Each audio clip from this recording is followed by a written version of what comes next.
एक दिन गौतम बुद्ध अपने शिष्यों के साथ एकदम शांत बैठे हुए थे। उन्हें इस प्रकार बैठे हुए देख शिष्य चिंतित हुए कि कहीं वो अस्वस्थ तो नहीं है। एक शिष्य ने उनसे पूछा कि आज वो मौन क्यों बैठे हैं, क्या शिष्यों से कोई गलती हो गई है। इसी बीच एक अन्य शिष्य ने पूछा कि क्या वो अस्वस्थ है, पर बुद्ध मौन रहे। तभी कुछ दूर खड़ा व्यक्ति जोर से चिल्लाया, आज मुझे सभा में बैठने की अनुमति क्यों नहीं दी गई है। बुद्ध आंखें बंद करके ध्यान मग्न हो गए।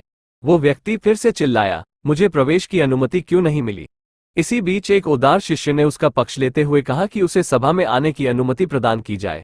बुद्ध ने आंखें खोली और बोले, नहीं, वह अछूत है, उसे आज्ञा नहीं दी जा सकती। ये सुनकर शिष्यों को बड़ा आश्चर्य हुआ। बुद्ध उनके मन का भाव समझ गए और बोले, हाँ, वह अछूत है। इस पर कई शिष्य बोले, हमारे आश्रम में जात पात का कोई भेद ही नहीं, फिर वह अछूत कैसे हो गया।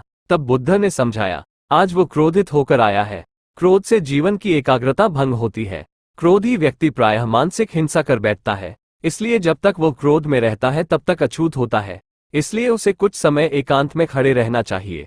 क्रोधित शिष्य भी बुद्ध की बातें सुन रहा था। पश्चाताप की अग्नि में तपकर वह समझ चुका था कि अहिंसा ही मनुष्य का महान कर्तव्य व परम धर्म है।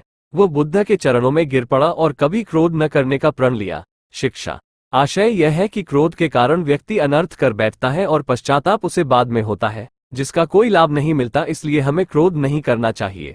असल मायने में क्रोधित व्यक्ति अछूत हो जाता है और उसे अकेला छोड़ देना चाहिए। क्रोध करने से तन, मन और धन तीनों की हानि होती है। क्रोध से ज्यादा हानिकारक कोई और वस्तु नहीं है।